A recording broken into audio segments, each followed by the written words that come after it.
Dodge Avenger 2008 to 2014 2.4 engine.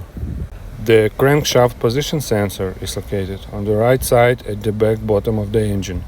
To replace it, you need to remove the aluminum cover, disconnect the connector, unscrew one mounting bolt and replace the sensor with a new one.